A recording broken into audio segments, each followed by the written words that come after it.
بسم اللہ الرحمن الرحیم اللہم صلی وسلم دائماً ابداً علی حبیبک خیر الخلق کلہم وعلی آلہ واصحابہ وبارک وسلم۔ اللہ تعالیٰ کے بے حد و بے شمار احسان، رحمتوں والا، برکتوں والا، نعمتوں والا مہینہ ماہ رمضان اپنی رحمتیں، برکتیں اور نوازشیں ہم پر نثار کیے ہوئے ہے۔ اللہ ہمیں اس کی قدر کرنے کی توفیق عطا فرمائے۔ رمضان کا تیسرا دن سیدہ کائنات حضرت فاطمہ زہرا رضی اللہ تعالیٰ عنہ، جو میرے آقا کا جگر گوشہ ہے اور سرکار کریم جن کی تعظیم میں کھڑے ہو جاتے تھے، وہ سیدہ کائنات جب قیامت کے روز میدان محشر سے گزریں گی تو اعلان ہوگا، اے اہل محشر اپنی نگاہوں کو جھکا لو کہ مصطفیٰ کی شہزادی گزر رہی ہے۔ کیا مرتبہ ہے ان کا، کیا شان ہے ان کی، کیا رتبہ ہے۔ قیامت کے روز یہ کہہ دیا جائے گا جہاں خربوں انسان ہوں گے، اے اہل محشر اپنی نگاہوں کو جھکا دو کہ مصطفیٰ کی بیٹی جا رہی ہے۔ اللہ اکبر۔ آپ کی بہت ساری باتیں ہیں، لیکن ایک بات میں یہاں عرض کر کے پھر اپنے اس سلسلے کو، جو ایاک نستعین کا سلسلہ، ہم جس میں کچھ سوالات کے جواب بھی دیتے ہیں، اس کو لے کے آگے چلتے ہیں۔ بات تو آج کے دور کے لیے بڑی حیران کن ہے، لیکن بات ہے، کرنی پڑے گی، کیونکہ ہم قرآن و حدیث کو چھپا تو سکتے نہیں۔ ایک مرتبہ میرے آقا صلی اللہ تعالیٰ علیہ وسلم اپنی محفل میں جلوہ افروز تھے، تو ایک سوال کیا آقا نے کہ عورت کی سب سے بڑی خوبی کیا ہے؟ تو مولا کائنات، مولا مشکل کشا، علی المرتضیٰ، شیر خدا، اس پہ بھی اٹھ کے گھر گئے، اور گھر جانے کے بعد پھر لوٹ کر آ گئے۔ اس وقت کسی نے جواب نہیں دیا تھا، جتنے بھی اشخاص تھے میرے آقا کے اصحاب تھے۔ پھر مولا علی مشکل کشا کھڑے ہو گئے، کہا کہ عورت کی سب سے بڑی خوبی یہ ہے کہ وہ کسی مرد کو نہ دیکھے اور کوئی مرد اسے نہ دیکھ سکے۔ مصطفیٰ جان رحمت صلی اللہ تعالی وسلم نے فرمایا، اے علی یہ بات تمہیں کس نے بتائی؟ حالانکہ آقا جانتے تھے کہ یہ سیدہ کائنات کے الفاظ ہیں۔ کہا کہ آپ کی شہزادی نے بات بتائی۔ تو یہ ہم مسلمانوں کے لیے کتنی بڑی نصیحت ہے۔ تمام دختران اسلام و ہوا کی بیٹیاں یہ سن لیں کہ جو بات اللہ اس کے رسول کی ہے وہی بات جو ہے حقیقت بات ہے، ورنہ ساری باتیں جو ہیں وہ ایسی ہیں کہ بس کیا کہنا۔ تو بس اسلام کا نور جو ہے عورت کی چادر اور چار دیواری ہے۔ اے سیدہ کائنات کے ماننے والوں، ماننے والیوں، ہمیں چاہیے کہ ہم اپنے گھر میں پردے کا اہتمام کریں، ہماری عورت کسی مرد کو نظر نہ آئے اور ہماری عورتیں کسی مرد کو نہ دیکھیں۔ اللہ کرے کہ یہ نور پوری امت کو نصیب ہو جائے۔ اچھا چلتے ہیں سوالات کی طرف۔ اچھا سوال تھا ہمارے پاس ملتان سے، احتشام صاحب نے روزگار کی پریشانی بیان کی۔ بھائی احتشام، آپ کیا بات کرتے ہیں؟ آج تو ہر آدمی روزگار کے لیے پریشان ہے۔ یہ جو کرونا وائرس کی وبا آئی ہے، اس سے پہلے بھی بہت برے حالات تھے، بے روزگاری تو ویسے ہی بڑھی ہوئی تھی۔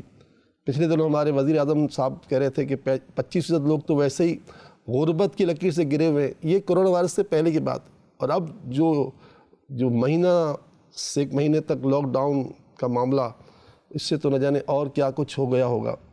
تو بہرحال یہ کہ سرکار کریم صلی اللہ تعالیٰ علیہ وسلم کا ارشاد ہے، صبح کا سونا رزق کو روک دیتا ہے۔ احتشام صاحب، پہلے تو میں یہ جواب دے دوں کہ میں نے استخارہ کیا ہے آپ کے مسئلے کا، لیکن کوئی آپ کے ساتھ شیطانی اثرات، نظر بد یا کوئی مطلب جادو وغیرہ کا سلسلہ نہیں ہے۔ یہ جو کچھ بھی ہو رہا ہے اللہ اس کو ضرور حل کر دے گا۔ تو مسئلہ یہ ہے کہ آپ اور ہم جو ہے اس بات کو نوٹ کر لیں کہ آقا فرماتے ہیں صبح کا سونا رزق کو روک دیتا ہے۔ ہاں، سال میں ایک مہینہ ایسا آتا ہے کہ صبح سب لوگ بیدار ہو جاتے ہیں، اور وہ ہے یہ والا مہینہ ماہ رمضان کا۔ ہر ایک کو الحمدللہ ثم الحمدللہ ثم الحمدللہ سحری کرنے کے لیے اٹھنا ہوتا ہے۔ تو یہ اٹھنا ہمارے لیے بڑی نعمت ہے۔ کیا ہی اچھا ہو کہ ہم اس مہینے کے اندر ایسی تربیت حاصل کر لیں کہ پورا سال ہم صبح بیدار ہوا کریں۔ صبح کا سونا رزق کو روک دیتا ہے. اگر ہم فجر کی نماز سوتے رہیں ہمارا رزق بھی سو جائے گا. ایک دن چلے گا, مہینہ چلے گا, سال چلے گا, 2 سال چلے گا, لیکن آخر کار سو جائے گا. اس لیے ہماری فجر کی نماز ہرگز قضا نہیں ہونی چاہیے. اور آج کل تو ماشاءاللہ سحری کے لیے اٹھنا نصیب ہوگا, تو اس میں الحمدللہ میرے آقا کے فرمان کے مطابق کہ رات کے آخری حصے میں اللہ تعالیٰ آسمانی دنیا پر تجلی فرماتا ہے اور ارشاد فرماتا ہے کہ ہے کوئی مجھ سے مانگنے والا, ہے کوئی روزی کا طلبگار, ہے کوئی مغفرت کا طلبگار, ہے کوئی معافی مانگنے والا. تو بس یہ لمحات ہیں, خوب رو رو کر گر گڑا کر اللہ سے اپنے گناہوں کی معافی مانگیں, کیونکہ ہم کوئی نبی نہیں ہیں, ہم کوئی ولی نہیں ہیں, ہم مومن بھی نہیں ہیں, ہم ایک عام مسلمان ہیں. تو ہم اللہ کو اپنے آپ کو اللہ تعالیٰ کا ایک بہت بڑا گناہ گار بندہ سمجھے, اور ہے بھی, سمجھے کہ حقیقت بھی ہے کہ ہم گناہ گار ہیں. تو خوب روئیں, گر گڑائیں, اور پھر اللہ سے کہیں گے یا اللہ ہمیں کسی کا محتاج نہ کر. تو کوئی عجب نہیں, انشاءاللہ بہت فائدہ ہوگا. پھر اس کے بعد ایک حدیث پاک میں سرکار صلی اللہ علیہ وسلم کی حدیث پاک انشاءاللہ پھر کسی پروگرام میں بیان کروں گا, لیکن آج خالی اس کا وظیفہ عرض کر دیتا ہوں. اچھا یہ سن لیجئے کہ جو میں وظائف بیان کرتا ہوں نا, یہ وظیفے جیسے میں ابھی آپ بیان کر رہا ہوں احتشام صاحب کے لیے جنہوں نے ملتان سے کال کی, تو یہ احتشام صاحب کے لیے تو کہہ رہا ہوں, لیکن دنیا میں اگر اس وقت مجھے کروڑ انسان سن رہے ہیں یا کروڑ سن رہے ہیں, سب کے لیے برابر مؤثر ہے. یہ وظیفہ سب کو فائدہ دے گا, ان کو خالی نہیں دے گا. چنانچہ اس وظیفے پر میں بھی اللہ تعالیٰ کی رحمت سے عرصے دراز سے عمل کرتا ہوں, کیونکہ ظاہر ہے مجھے بھی روزی چاہیے نا, روزی تو ہر کو چاہیے. تو ثواب کی نیت سے آذان فجر کے فوراً بعد سبحان اللہ و بحمدہ سبحان اللہ العظیم استغفر اللہ, سبحان اللہ و بحمدہ سبحان اللہ العظیم استغفر اللہ, سبحان اللہ و بحمدہ سبحان اللہ العظیم استغفر اللہ, یہ 100 مرتبہ پڑھ لیں. اچھا آج کل تو ظاہر ہے کہ جب فجر سحری کے لیے اٹھتے ہیں تو فجر کی جماعت ملی جاتی ہے فوراً. بعض اوقات کیا انسان لیٹ اٹھتا ہے اور لگتا ہے کہ اگر میں یہ صبح پڑھوں گا تو فجر کی مطلب یعنی کہ جماعت چلی جائے گی. تو جتنی فجر کی جماعت سے پہلے آپ نے پڑھ لیا, جیسے کہ امام اہل سنت مولانا شاہ احمد رضا خان علیہ رحمۃ الرحمن فرماتے ہیں کہ پھر آپ یوں کر لو کہ جیسے آپ نے 60 دانے پڑھ لیے فجر کی جماعت سے پہلے, تو پھر 40 دانے آپ فجر کی جماعت کے بعد پڑھ لیں, لیکن 100 کی تصویر پوری کریں, جس کے کرنے سے انشاءاللہ آپ دیکھیے گا کہ اللہ تعالیٰ آپ کو غیب سے روزی عطا فرمائے گا, ثواب کا خزانہ ملے گا, اور ساتھ ساتھ انشاءاللہ تعالیٰ مسئلہ بھی حل ہوگا. دوسرا سوال ہے راحیل صاحب کا, یہ لاہور سے ہے. کہتے ہیں کہ کافی عرصے سے بے روزگار تھا, الحمدللہ محنت کر کے جاب تو مل گئی ہے, مگر باس کا رویہ صحیح نہیں.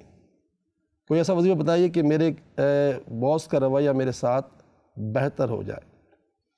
انشاءاللہ ضرور ہو جائے گا. جب ہم مزدور کو بلاتے ہیں کسی کام کے لیے تو مزدوری دیتے ہیں کہ نہیں دیتے, تو انشاءاللہ تعالی ہم پروردگار کی مزدوری کریں گے تو ہماری مزدوری ملے گی.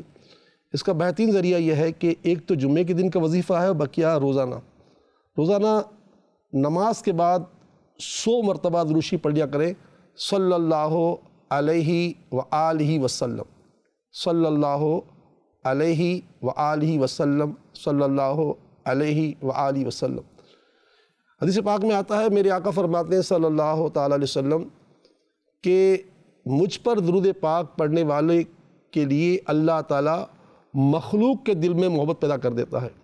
تو ثواب کی نیت سے جو ہے وہ آپ پڑھیں گے 100 مرتبہ درود شریف, تو اللہ کی رحمت سے انشاءاللہ تعالیٰ جو ہے آپ کو ثواب خزانہ ملے گا, اور آپ کا باس ہی کیا آپ کے ساتھ ہر ایک اچھا برتاؤ کرے گا. دعا ہے کہ اللہ تعالیٰ آپ کی جاب بھی چلاتا رہے اور آپ کے باس کا دل بھی نرم کر دے, اور ساتھ ساتھ ہر امتی کا دل نرم کر دے. آمین یا رب العالمین. سلسلہ ایاک نستعین میں اجازت دیجیے. خدا حافظ. السلام علیکم ورحمۃ اللہ وبرکاتہ.